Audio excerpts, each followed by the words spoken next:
Capítulo 2. Habían transcurrido 22 años desde que vio por última vez a Telecte.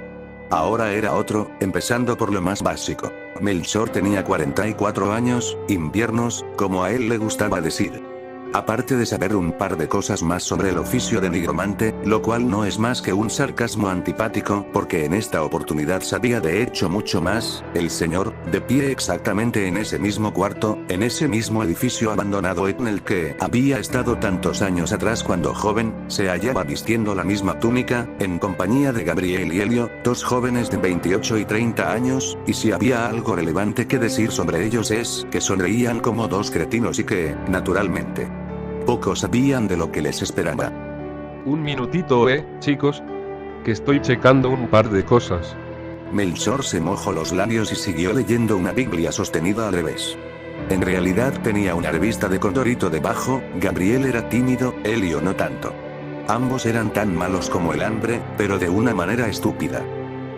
Vamos a obtener grandes favores del diablo Melchor. Así es, campeón. Helio se metió las manos en los bolsillos y pateó uno de los viejos huesos humanos que se hallaban desperdigados por el suelo. Por su lado Gabriel, quien andaba calladito, juraba que el sacrificio humano iba a ser Helio. Así creía haberlo planeado con el nigromante. Se frotaba las manos, nervioso. Melchor tenía el pelo cano, barba de 2 días, arrugas en la cara y un aspecto bastante acabado. No se había cortado las uñas en casi 2 meses, por razones que más adelante comprenderemos. No había tenido relaciones sexuales en ninguno de esos 22 años. La vida del nigromante es sufrida, pero tiene sus compensaciones. Es una larga inversión más allá. Los curas no cogen porque no se los permiten, pero los nigromantes no lo hacen porque se hayan demasiado ocupados para ello. En primer lugar porque necesitan las energías que puedan incluida esa vida fluye de la lujuria. El sistema del bajo es mucho más efectivo. No hay mirando que alguien cumpla las simplemente todo está diseñado para que quien no las cumpla había pensado que ya estaría de paso por estaría hermoso podía aprovechar y chorrear su pasión. Los placeres carnales en los infierno son incomparables. Esta es una verdad tan cierta como que las mejores canciones pertenecen al diablo. Poco tardó el hombre, sin embargo, en darse cuenta de que tal proyecto había sido una imbecilidad mayúscula que le hizo sentir vergüenza por sí mismo. Tener relaciones sexuales con su cuerpo carnal en el infierno lo fulminaría un infarto. Su corazón quedaría licuado. Aun siendo un hombre todavía joven, no podría resistirlo a esa edad. Esos placeres eran más seguros siendo espíritu que carne. Helio se estaba poniendo cada vez más ansioso y, gracias a él, Gabriel también. La ansiedad en dos hombres tan malos y estúpidos era peligrosa. Por lo que Melchor sintió necesidad de repetir una vez más. Debemos esperar a que sean las 12. Ambos asintieron. La sonrisa de Gabriel era maligna. La hora en que se realizara el ritual no tenía nada que ver con el éxito del mismo. Ya se aclaró, los detalles estúpidos son estúpidos, tal como lo es la cultura popular en sí misma, y por definición lo estúpido y lo ridículo es muy ajeno al modo en que el infierno lleva sus asuntos. Pero para Melchor las 12 AM tenía un significado especial porque era la hora en que había tratado de vender el alma de su madre por primera vez. En aquel entonces fue un novatillo, un nigromante tierno de 17 añitos. El ritual no funcionó. Más temprano que tarde el adolescente se dio cuenta de que no podía vender el alma de nadie porque, salvo que un ser humano le otorgue potestad de su espíritu a otro, cada quien es dueño de solo un alma, la suya. Pero ahí entraba un mundo de reglas y, con ellas, las trampas. Melchor levantó el ojo de Pepe Cortisona para escrutarlos brevemente. Aun si ellos no sabían lo que les iba a pasar, podía adueñarse de ellos. Desde el segundo en que aceptaron involucrarse con las fuerzas del infierno para la obtención de un bien, el contrato quedó sellado y, con ello, la cláusula de derecho que tenían sobre sus espíritus. El nigromante había adquirido un derecho de embargo, que Helio y Gabriel no lo sospecharan era problema de ellos. El desconocimiento de las leyes no lo hace a uno inocente en los ojos del infierno. Los humanos no son sino gusanos que salen de una herida infectada cerca del culo de los ángeles y los demonios, pero aún así, hay un algo microscópico lejanamente parecido a la semejanza. Los asuntos burocráticos acá no son sino una versión simplísima de cómo funcionan las cosas allá. Melchor lo recordó y meneó la cabeza suavemente, con disgusto. En efecto, la burocracia no era un invento humano, sino que venía de más alto, lo que quería decir que el universo entero es una grandísima mierda. Amén. Quería acabar pronto. Gabriel y Elio eran personas decididamente desagradables y, si se los dejaba vivir, probablemente llegarían más lejos todavía en el cartel. En especial, Gabriel. Elio era un bruto, lo que no estaba nada mal para sobresalir en el negocio de la noche y el bajo mundo, pero no alcanzaba para llegar a la posteridad. Ambos se habían graduado de criminales natos que habían empezado desde abajo.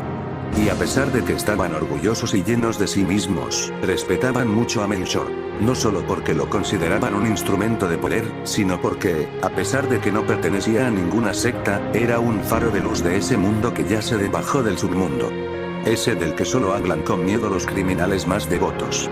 Cualquier mafia, cartel u organización que se respete, en todas sus formas y tamaños, hace lo posible, y en ocasiones lo imposible, para evitar cruzarse en el camino de las sectas organizadas. Las sectas reales.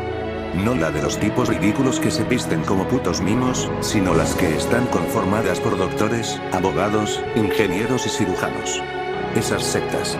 De hecho, en varias ocasiones la mafia ni siquiera sabe que existen. Eso es porque están mejor organizadas de lo que se organiza la mismísima mafia. El esfuerzo combinado de muchos universitarios condecorados no debe ser tomado a la ligera. Hay algo mucho más peligroso que un criminal que sale de una favela y ese es un criminal con profesión de abogado, de arquitecto, de doctor. La razón, miles. Pero la primera y principal son al menos una diferencia de 50 a 70 puntos de cociente intelectual. Lo demás se explica por sí solo. Los criminales preferidos del infierno pertenecen, desde luego, a este último rango. No por el hecho de que sean más inteligentes, elegantes y en ocasiones poderosos, sino simple y llanamente porque tienen una sintonía mucho mayor con el mundo bajo, porque a menudo son criminales por gusto y placer, no por necesidad. Esa es la auténtica razón, pues del resto, al infierno todos los humanos le dan exactamente igual, desde el vagabundo hasta la arena de Inglaterra. El reloj marcó las 12 am. Melchor cerró la Biblia, la arrojó sobre su hombro, arremangó su túnica y juntó sus dos manos. ¿Listos, chicos? Ambos asintieron al unísono. Parecía una parodia infantil. Muy bien. Asintió. Ahora, escuchen con atención. Gabriel y Elio se acercaron como felinos hambrientos.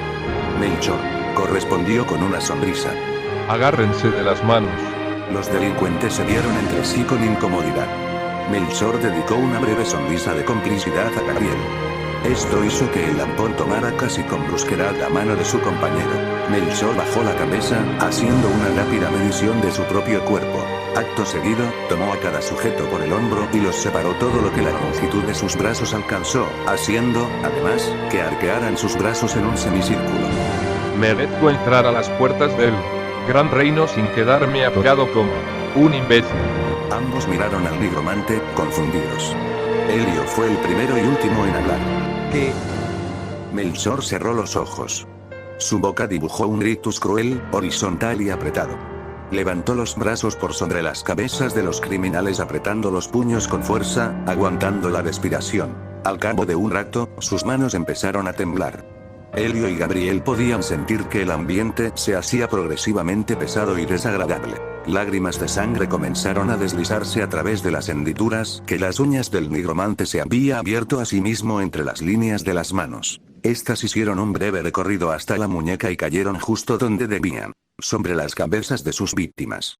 El primero en sufrir fue Elio y, por ello, arrojó un gemido que se desfiguró en un soliloquio de altibajos inhumanos tan ásperos, que no podían hacer otra cosa que desgarrar su garganta. La cara se le convirtió en un concierto de arrugas repugnantes y lo último que vio, en consonancia con un dolor insoportable, era un espejo de lo que debía estarle pasando reflejado en Gabriel. Era como si pequeñas y poderosas manos invisibles le tiraran la carne hacia todas las direcciones. El rostro de su colega estaba transformado en algo similar a un cirio de carne derritiéndose. Lo que debían ser gritos eran tañidos similares al de una persona que tiene que vomitar pero no puede, cada vez más patético, cada vez más profundo, cada vez más fuerte, hasta que finalmente cedió. La piel se les desprendió del hueso, desgarrando la médula que los envuelve y llevando consigo cuajos de músculo que se trituraron y luego molieron producto de una fuerza maravillosa. La sangre empezó a manar a chorros como un coito gigante. Pero lo extraordinario era que esta no salpicaba el piso, sino que rodeaba las irreconocibles humanidades de ambos, inexplicablemente aún en pie, formando un tubo mágico de materia humana. Un arco hermoso se deslizó de lado y lado, como si la sangre y la sustancia fueran terciopelo, abriendo un portal hacia un pasillo oscuro.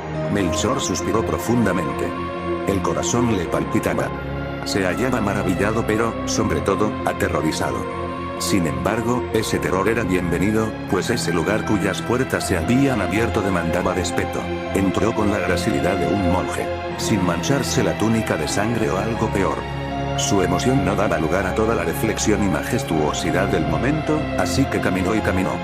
Cuando giró la cabeza para mirar atrás, la salida, iluminada por una luz blanca con forma ovalada, se hallaba tan lejana que flotaba como la llama de una vela. Era la única pista para no desorientarse en lo que pronto había dejado de ser un pasillo para convertirse en una nada llena de negrura absoluta. Allá a lo lejos, marcada a sus anchas por la línea de un horizonte curvado de un verde espectral, se hallaba un algo que marcó su rumbo. Llegó hasta un pórtico majestático. Era una calavera del tamaño de una casa, con la boca abierta, rodeada por inmensos candelabros que flotaban inexplicablemente a los lados del portal, emitiendo la pálida luz espectral que había visto a lo lejos. Era como si lo invitaran a entrar en las fauces. Melchor lo supo. Su nombre se hallaba escrito elegantemente en un cartel en una esquina al pie de las escaleras negras. Era una invitación sobrenatural. No hacía ni frío ni calor, ni había brisa. No era el limbo, era la antesala al infierno. Echó a andar.